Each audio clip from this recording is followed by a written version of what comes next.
Bismillahirrahmanirrahim. Assalamualaikum warahmatullahi wabarakatuh. Perkenalkan, nama saya Beni Lesmana SPD. Saya mengajar matematika di SMA Islam Nurul Fikri Boarding School Lembang, Kabupaten Bandung Barat, sekaligus sebagai mahasiswa PPG dalam jabatan Program Studi Pendidikan Matematika di LPTK Universitas Muslim Nusantara Al-Wasliyah Medan. Hari ini saya akan melaksanakan uji kinerja mengajar di kelas. Berikut video saya. Bismillahirrahmanirrahim. Assalamualaikum warahmatullahi wabarakatuh. Waalaikumsalam warahmatullahi wabarakatuh. Baik, anak-anak sekalian, kita mulai pelajaran hari ini. Sebelum kita mulai, kita berdoa dulu. Kita tolong salah satu di antara kalian untuk memimpin berdoa.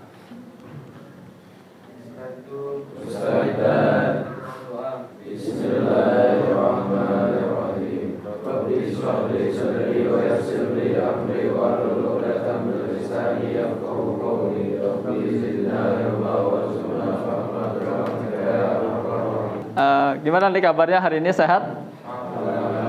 Mudah-mudahan walaupun di siang hari kita tetap bisa semangat belajar ya. Ya, mudah-mudahan semuanya sehat. Ada yang sakit hari ini? Semuanya hadir? Hadir, alhamdulillah. Baik, sebelum kita mulai belajar, minta tolong diperhatikan kanan kirinya, bawahnya ada sampah tidak? Bersih ya, alhamdulillah. Kalau ada sampah, minta tolong dibuang di tempat sampah. Minta tolong semuanya berdiri. Semuanya berdiri.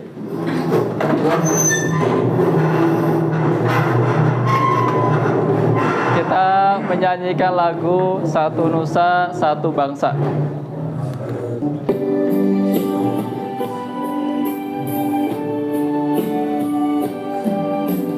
Satu nusa, satu bangsa, satu bahasa kita, tanah air pasti jaya untuk selama-lamanya. Berikutnya untuk lebih menyemangati kita dalam belajar, kita coba simak kembali ya kata-kata motivasi dari seorang tokoh nasional. Semua di antara kita pasti sudah pernah mengenalnya. Beliau adalah Presiden Indonesia yang ketiga, siapa? Profesor B.J. Habibie. Ya, coba kita simak apa yang menjadi semangat beliau ketika menjadi seorang manusia, menjadi seorang pembelajar, menjadi seorang pemimpin yang kemudian bisa memberikan banyak manfaat bagi sekitarnya.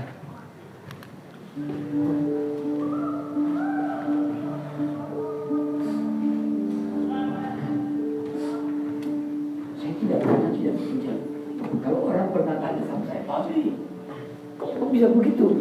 Mentalitas apa itu? Saya mentalitas sepeda. Kalau ada naik sepeda, ada berhenti, ada jatuh.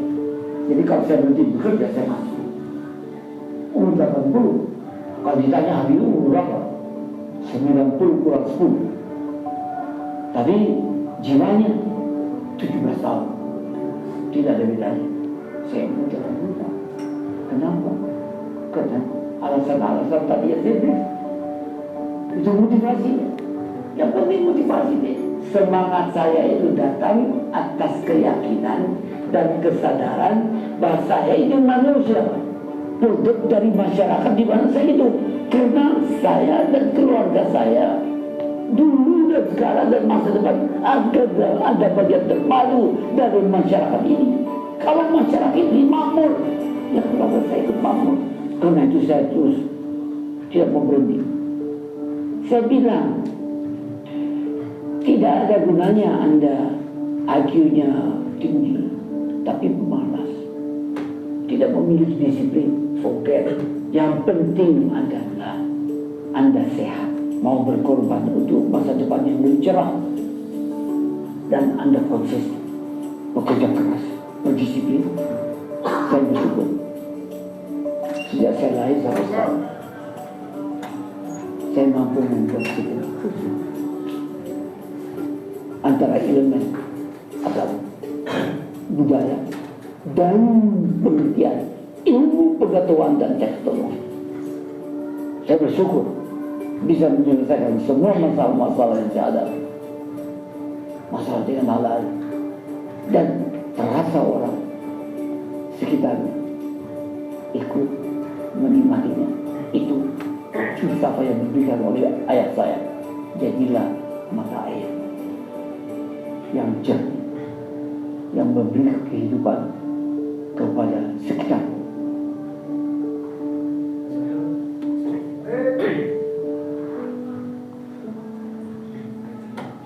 Oke, itu tadi beberapa nasihat ya buat kita semua sebagai anak bangsa, sebagai seorang siswa, sebagai seorang pelajar, sebagai seorang negarawan, bagaimana filosofi hidup beliau yang diwariskan oleh ayahandanya.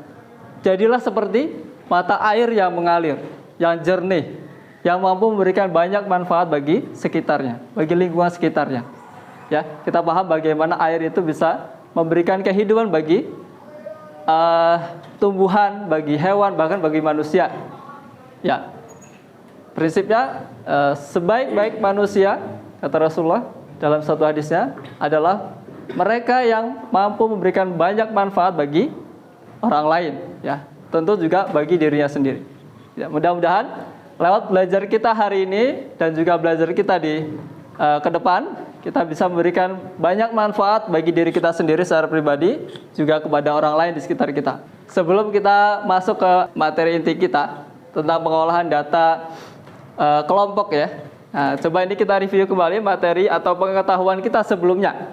Ini materi prasyarat sebelum kita masuk ke materi hari ini, yaitu bagaimana kita mengetahui cara menentukan ukuran pemusatan data tunggal. Contoh soal, misalkan ada data hasil ujian matematika kelas 11 IPA. Ada nilainya 86, 65, 70, 72, 65, 80, dan 90. Ayo, bisakah kalian menentukan rata-ratanya berapa? Terus nilai tengahnya berapa? Kemudian modusnya berapa? Oke. Sebelum ke sana, Ustadz mau tanya dulu. Mean atau rata-rata itu cara menentukannya bagaimana? Jumlah dan dibagi oleh orang. Oke. Jumlah semua nilai ini ya dibagi dengan banyaknya data ya. Ini banyaknya data ada berapa? 7. Oke. Berarti kita jumlah dulu semuanya. Coba dihitung. Kira-kira berapa itu rata-ratanya? Berapa rata-ratanya? 70? 76. Oke. Kemudian mediannya, cara menentukan median. Median itu apa? Nilai tengah. Cara menentukan nilai tengah bagaimana? Kita urutkan dulu ya datanya, mulai dari data yang paling kecil sampai ke data yang paling besar. Nah, nilai tengahnya ada di mana? Itu 72. Oke, terakhir modusnya. Modus itu apa? Data yang paling sering muncul. Oke, ada kalau modus biasanya lebih dari satu ya. Oke. Berapa modusnya? 70? Oh, 65. Oke, gitu ya. Jadi bagaimana kita cara menentukan mean atau rata-rata dalam dijumlahkan dulu semua datanya, kemudian dibagi banyaknya data, ya. Kemudian median gimana cara menentukannya? Diurutan dulu dari data yang terkecil sampai ke data yang paling besar, kemudian kita lingkari atau tandai mana data yang terletak di tengah-tengah. Kalau ada 7 data berarti tengah-tengahnya di mana? Data ke berapa? Data ke 4. Oke, betul. Selanjutnya kita masuk ke pembelajaran hari ini. Apa yang ingin kita capai dalam pembelajaran hari ini? Yang pertama, tentang pengetahuan, kalian bisa menentukan dan menganalisis ukuran pemusatan dan penyebaran data yang disajikan dalam bentuk tabel distribusi frekuensi dan histogram. Ya.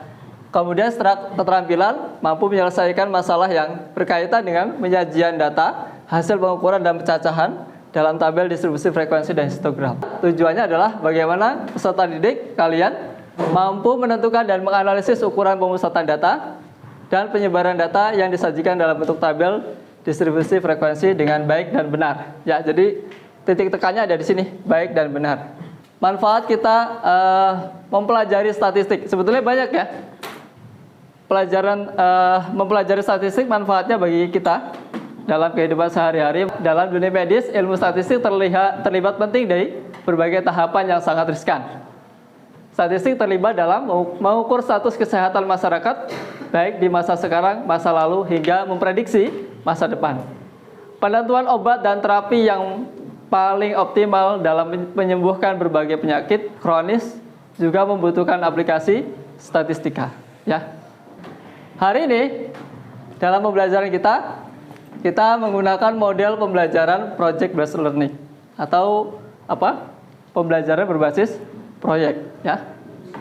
Ada 6 sintaksnya. Yang pertama menentukan pertanyaan mendasar, kedua mendesain perencanaan proyek, menyusun jadwal, mengawasi jalannya proyek atau monitoring, dan kemudian menguji proses dan hasil belajar. Nah, di sini nanti kalian mempresentasikan ya. Jadi tadi dari hasil pengolahan data disajikan dalam bentuk grafik, kemudian dipresentasikan di depan. Di sini boleh kita saling mengkritisi hasil pengerjaan dari kelompok yang maju ya. Kemudian evaluasi pengalaman lebih ke refleksi dan sebagainya. Oke, kita bagi kelompok ya, masing-masing satu kelompok 4 orang sesuai dengan data yang Ustadz tampilkan dari layar. Oke, semuanya sudah sesuai dengan kelompoknya masing-masing. Mengajukan pertanyaan mendasar. Informasi apa yang kalian dapat dari gambar grafik perkembangan kasus COVID-19 tadi? Ada yang bisa berpendapat? Angkat tangan. Oke. Yang diperiksa pada 12 Juli sebanyak 22.379. Oke, 22.379 diperiksa pada tanggal 12 Juli. Ini contoh salah satu informasi yang kita bisa baca dari grafik ya. Bagaimana kita melihat fluktuasi dari perkembangan COVID-19. Bisa dibuka LKPD-nya tadi ya. Silakan bisa diperhatikan dan seperti di situ ada instruksinya, ada arahannya yang bisa dibaca dulu sebelum kita atau dipahami sebelum kita mulai ya. Ada pertanyaan dari LKPD yang sudah dibagikan?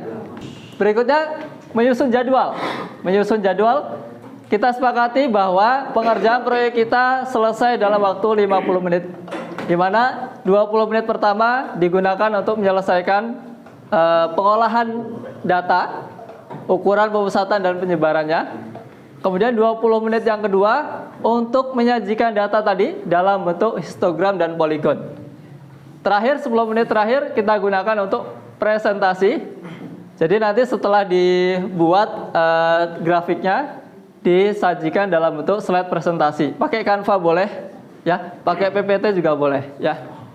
Oke, silakan. Boleh diakses untuk membuka datanya. Selamat mengerjakan. Silakan dibagi-bagi tugasnya ya. Nah, nanti kira-kira sudah mulai dapat hasilnya, bisa mulai membuat presentasi. Ini salah satu, ini contoh aja. Contoh buat slide presentasinya. Silakan tulis judulnya, statistika di sekitar kita, dipresentasikan oleh kelompok mana? Kelompok A misalkan, kelompok B misalkan ya. Bisa? Oke. Kalau ada yang masih belum jelas, boleh silakan ditanyakan ya.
Bismillahirrahmanirrahim. Assalamualaikum warahmatullahi wabarakatuh.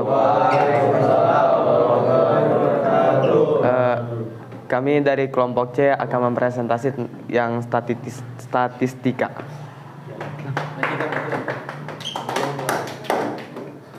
Untuk anggotanya ada Faiz Sutriawan, Gilang Adi Kusuma, Raffi Maulana, dan Yusuf Anabil. Dan ini data-data yang kami dapat dari data yang kami dapat dari minnya itu rata-ratanya itu ada 504,54. Nilai tengahnya medianya itu 499. Untuk nilai yang sering muncul atau modusnya itu 520. Untuk kuartil bawahnya itu 490 dan kuartil atasnya itu 520. Nah, ini grafik yang kami dapatkan dari data yang kami peroleh. Mungkin itu aja yang dapat kami sampaikan. Assalamualaikum warahmatullahi wabarakatuh. Terima kasih ya atas presentasi dari kelompok C. Tadi nilai dan juga grafiknya sudah ditampilkan. Ada yang sama, ada yang berbeda. Sama ya, insya Allah sama. Nilai rata-ratanya, modusnya, dan juga medianya insya Allah sama ya. Oke. Ada yang mau kasih kesimpulan dari hasil pengolahan data tadi? Silakan. Kelompok C deh. Ya, tadi yang presentasi kelompok C. Kira-kira apa yang bisa kita pelajari atau kita analisa dari data yang sudah disajikan? Data yang disajikan itu dapat dijadikan menjadi sebuah tabel. Menjadi sebuah tabel atau histogram untuk mempermudah pendataannya. Oke. Terima kasih. Oke, itu salah satu manfaat dari bagaimana kita bisa menyajikan data yang tadi banyak sekali datanya ya. Ada berapa puluh tadi datanya? 50-an ya. Sekitar 50 data disajikan dalam bentuk yang sangat sederhana seperti ini. Untuk bisa menyajikan data yang sederhana seperti ini, ternyata prosesnya tidak sederhana, betul? Ya, jadi ketika masyarakat atau juga pembaca dengan mudah memahami berita atau juga data yang banyak itu tadi, hanya dengan membaca grafik, itu sumbangsih pengolahan datanya ternyata tidak sederhana. Tidak sederhana bagi pembaca membaca grafik. Ya. Nah, bahwa ketika kita bisa memudahkan urusan orang lain, ya kan, bisa memudahkan memberikan pemahaman kepada orang lain terkait informasi yang ingin disampaikan, maka disitulah juga letak pahala yang kita bisa dapatkan. Ya, Masya Allah. Ya kan, prinsipnya memudahkan orang lain itu juga mendapatkan pahala dari Allah SWT. Oke, gitu ya. Untuk presentasi kita hari ini, kira-kira nih, dari kesimpulan apa yang bisa kalian dapatkan dari pembelajaran kita hari ini, dari proses pengolahan data kita hari ini? Sabar mungkin. Ya, halo. Kesimpulan apa nih yang bisa kita dapatkan dari pengolahan data tadi? Kesimpulannya adalah belum tentu yang kelihatan simpel di luar itu simpel juga untuk bikinnya. Terkadang untuk membuat kenyamanan untuk orang lain itu dibutuhkan usaha yang lebih ya daripada yang diekspektasikan. Oke, terima kasih buat Sabar. Tepuk tangan buat Sabar ya dan kelompok C.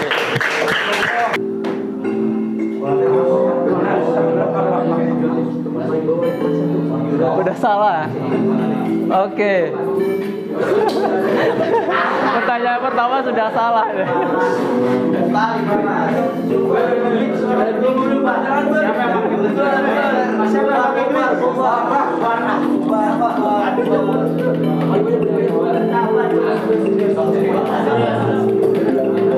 Ayo.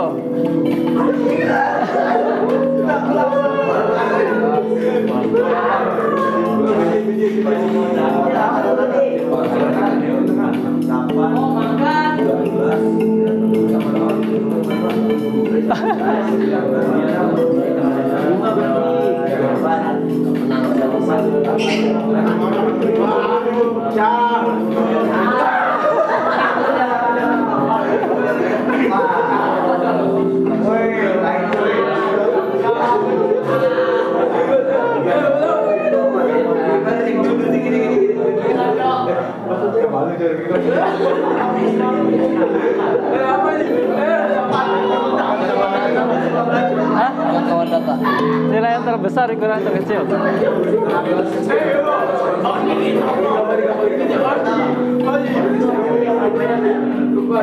Kita sampai pada tahap akhir ya di pembelajaran kita pada hari ini. Tadi kita sudah belajar banyak hal, mengolah data, juga mempresentasikan, kemudian kita juga mengevaluasi apa yang sudah kita kerjakan bersama ya. Kita belajar tentang apa hari ini? Statistika. Oke, capek nggak? Gimana perasaan kalian nih setelah belajar kurang lebih tadi 1,5 jam ya statistika? Ada yang mau menyampaikan perasaannya bagaimana hari ini setelah belajar? Oke, gantian deh. Bisa. Bagaimana perasaannya setelah belajar statistika hari ini? Saya merasa senang dan mendapatkan ilmu baru.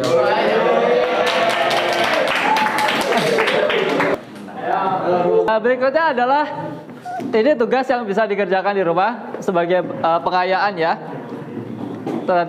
tentang apa yang kita pelajari hari ini. Nah, sebagai tugas di rumah bisa dikerjakan bersama-sama berkelompok sesuai dengan kelompok yang ini boleh, mau mandiri silahkan ya.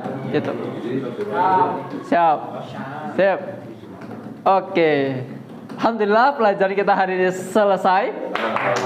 Semoga kita semua mendapatkan manfaat dan keberkahan dari pertemuan kita pada hari ini. Amin. Oke, pada pertemuan berikutnya kita akan belajar tentang kaidah pencacahan ya. Setelah hari ini kita belajar tentang statistika, maka di pertemuan berikutnya insya Allah kita akan belajar tentang kaidah pencacahan. Seperti apa dan bagaimana kaidah pencacahan kita nantikan pertemuan di berikutnya. Oke, terakhir untuk mengakhiri pertemuan kita pada hari ini kita tutup dengan berdoa bersama-sama. Minta tolong salah seorang dari kalian untuk memimpin doa. Mari kita tutup pertemuan kali ini dengan membaca Al-Qur'an Hadis. Subhanakallahumma wa bihamdika asyhadu an la ilaha illa anta astaghfiruka wa atubu ilaik. Kurang lebihnya mohon maaf. Astagfirullahaladzim. Assalamualaikum warahmatullahi wabarakatuh. Waalaikumsalam.